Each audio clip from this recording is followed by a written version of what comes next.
welcome to Well Within Reach.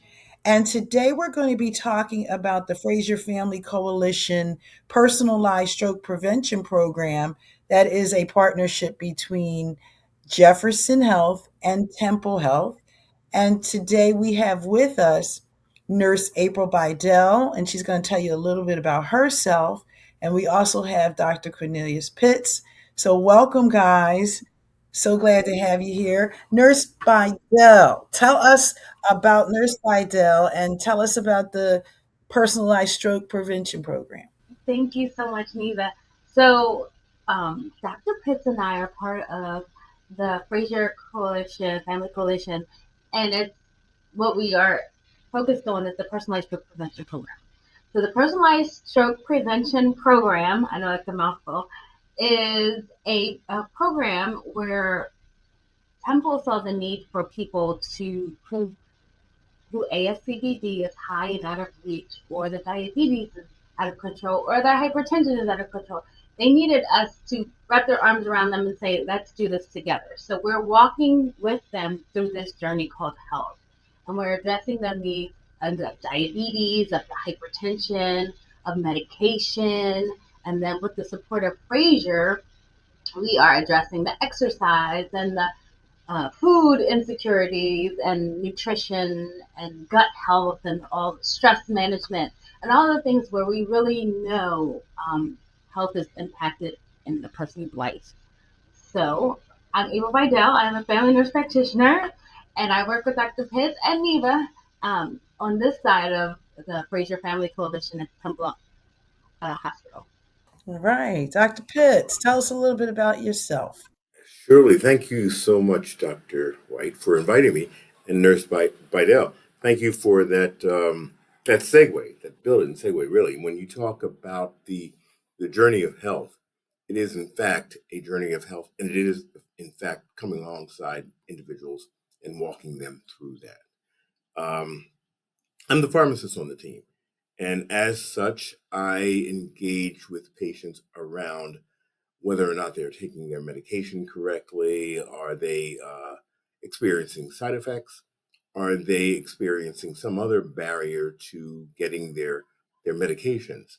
Of course, the need for medications is is quite acute, and because of not many individuals don't like taking medications, and we can understand that. But my role, really, alongside Nurse Bidell, is to encourage them and to see the need for taking their medications correctly, because that's certainly another tool that we have in their journey towards health.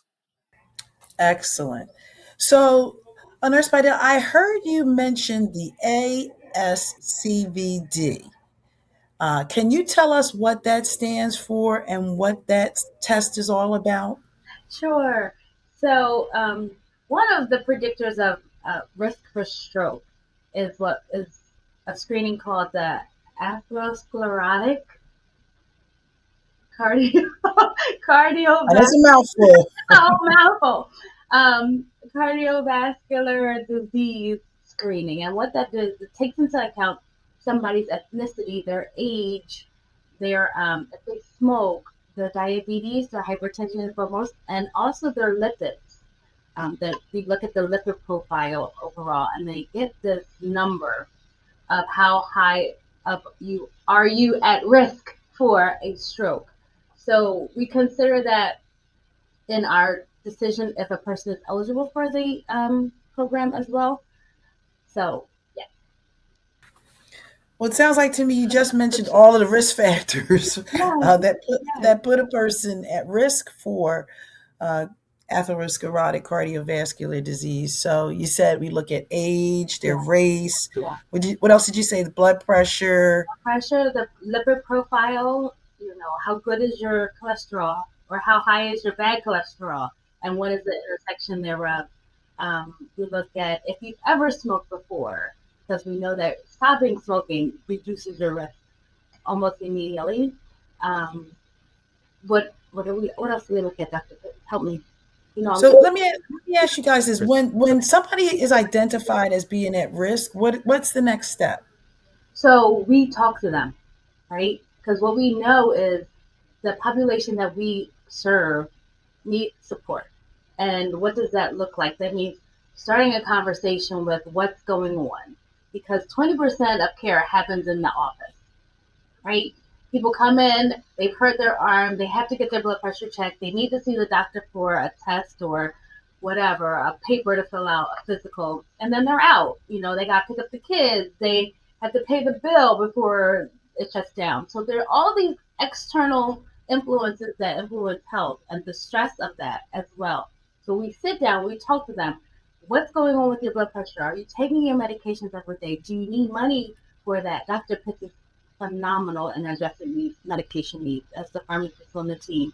But he really sits down and works through the details of people's lives to see where we can help change it and make it better for them and support them in ways. So that wasn't the answer to your question because I forget what it was at this point. What is your question, Neva? Well, I was asking, what's the next step? Once you identify, you've answered it. Okay, You so did once you we've Well, right. you did identified those, good. You did good.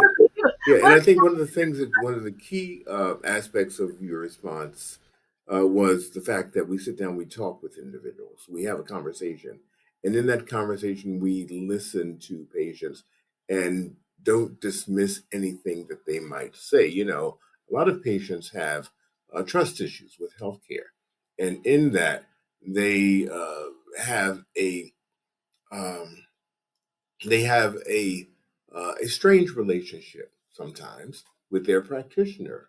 Uh, trust is a big issue, and whether or not we actually trust what the practitioner is telling us, how to take our medications, how to care for ourselves at home.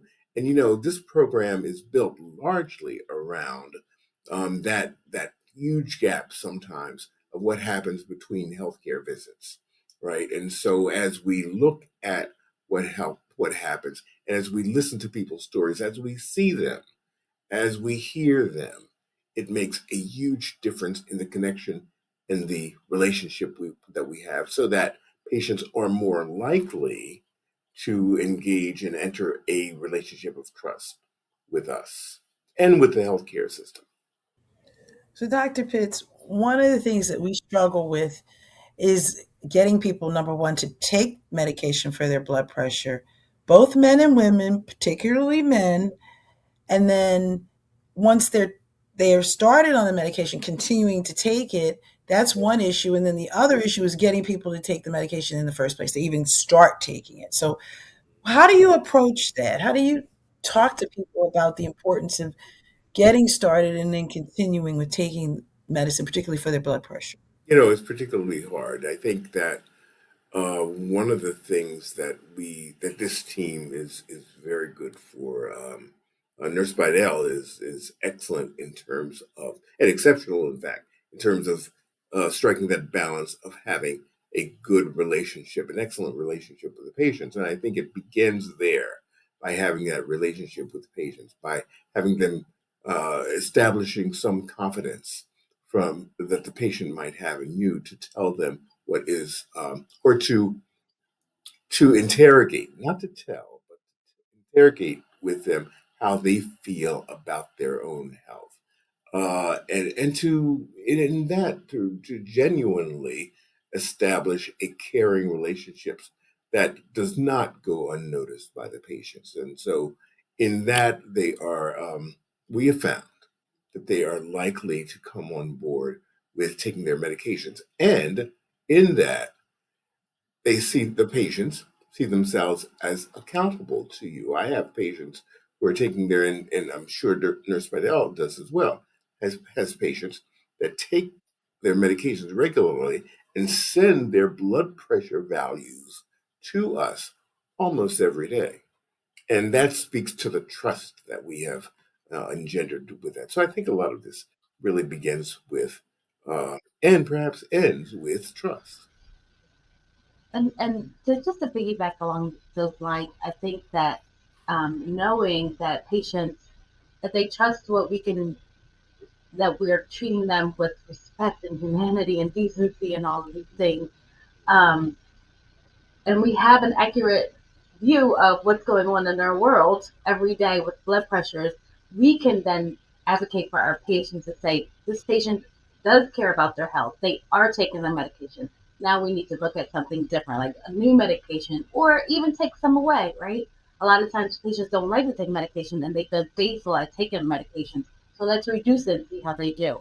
So it's a win-win for both. So, April, as a nurse practitioner, I mean, I think it's really great to have you as, sort of the coordinator of this, or the director of this, and so you're able to look at it from all sides, and really speak to their primary care provider and work together with the primary care provider. So let's say I'm a person, I've been found to be at high risk. I make an appointment to see you. What kinds of conversations are we having? What do you want me to begin to look at or to focus on to help me to prevent me from having a stroke? Right. So my goal is when I speak to you is to see where you are. Right? You might not want to take your medicine, but you tell the doctor that you're taking your medicine. Outside, because we're outside of the four walls. We come to your house, we sit with you, we're in your space, we see what's going on. We kind of get a good idea of how things are really. And just to start that conversation of how are you feeling, what's going on? What are your stressors? Are you taking your meds? If not, why? Do you not have medication? The money. Do you not have the medication? Did you not pick it up from the pharmacy? Do you not have the money for it?